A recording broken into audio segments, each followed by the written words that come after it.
that the attacks on political opponents were unnecessary. I thought the political thing of, I had a dramatic support in black and brown support, and I carried all 7 battleground states, was unnecessary. What I think the American people really wanted to know, this was a very pensive man who walked into that room. When you saw him walk down the corridor in the Statuary Hall, this was not a man who was happy and joyful. There was something weighing on his mind, and I think it has to do with the fact that he knows, he said it, that he feels that God spared him for a great purpose. We needed to know, like we did at the beginning of the Republican National Convention speech, what was going through his mind so that we understand the values and the vision that he's going to bring to this act. We forget today what JFK laid out in the way of a specific agenda in his inaugural speech, but we remember, ask not what you can do for your what your country can do for you, but what you can do for your country.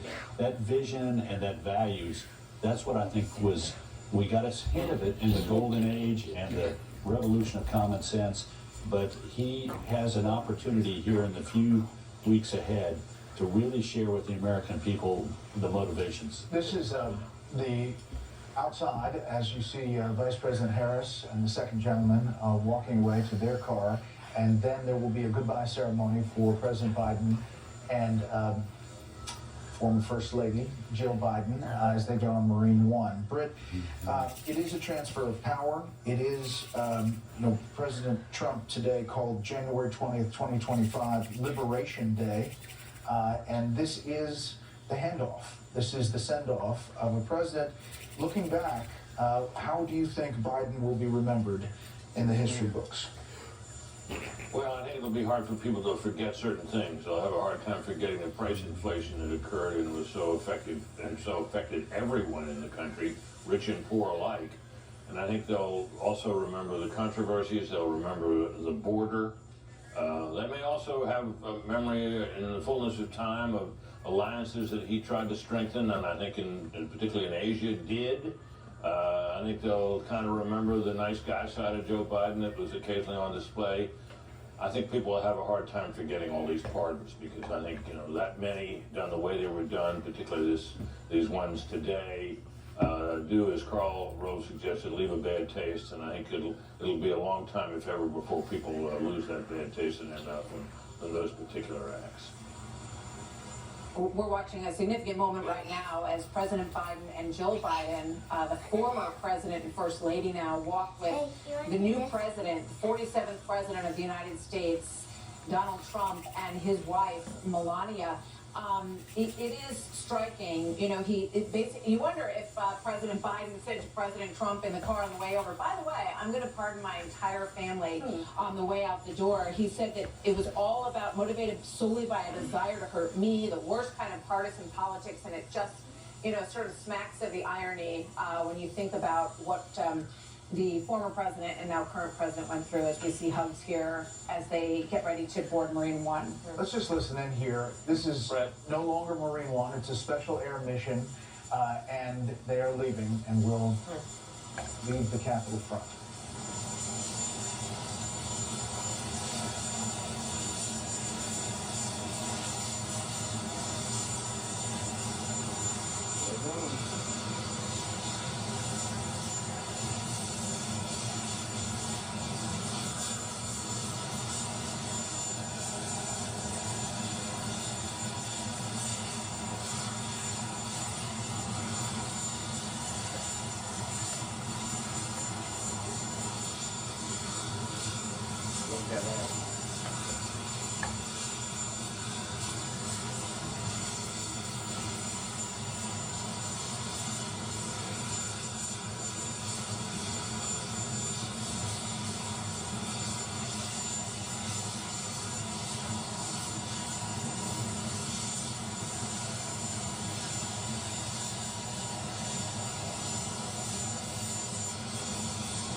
There you see the 47th president, only non-consecutive terms since Grover Cleveland in 1892, and the first millennial vice president, J.D. Vance.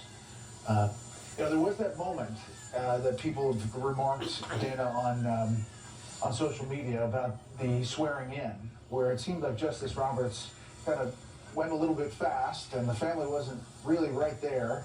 So the Bible didn't get right there. Right. And as he was sworn in, he did raise his right hand, which is required under the Constitution, to take the oath, but did not have his hand on the Bible, and it was caught all on social media. Sure. I think one of the things that we started off with is these speeches by Senator Amy Klobuchar and Deb Fischer. And Amy Klobuchar in particular went on for quite some time talking about the extensive planning they had done over this past year. Well, one of the most important things you can do is make sure that the incoming first family is in position in order to capture the most important moment that we've all been leading up to.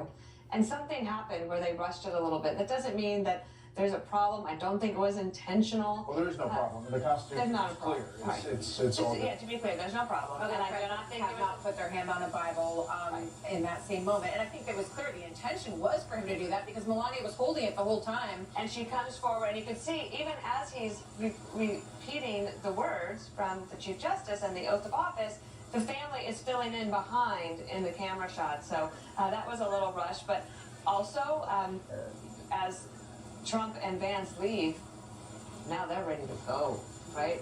We have executive orders to sign. We have people to go and see. They're throwing a lot of parties tonight. But I also was thinking about all the staffers. I remember this moment when President Bush left in 2009, and for a staffer, when you're saying goodbye, like, oh my gosh, I'm going to miss it so much. I loved my opportunity working for all these people. But you think about all the new staffers that are coming in and how excited they are, full of energy and ready to go. Harris, you reflected back to that preacher who was really powerful, hearkening to Martin Luther King Jr. This is MLK Day. That's right. Inauguration Day as we watch the Bidens leave. But that was a powerful moment. So Pastor Lorenzo Sewell was talking about the importance of this day without actually saying it, but it was there. I want to mention something else. The later stages of Biden leaving, to me, I believe, were really overshadowed by three things. Absenteeism. You rarely saw him doing those presidential things until there was something about the hostages to possibly announce, and we are more than grateful to God for that. But he was absent. And the moments that he sort of re-engaged, he was noticeably stumbling again. And I mean, it was a lot. Also bitterness.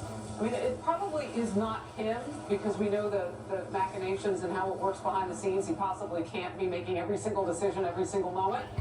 So the people that he allowed to represent him on his team acted out of bitterness. They had to help carry out pardons and get those pieces of paperwork ready. And the last 15 minutes, as Martha pointed out, and I think you're right, Martha, had to be coordinated for, and you know what? We can all see that from where we're sitting here.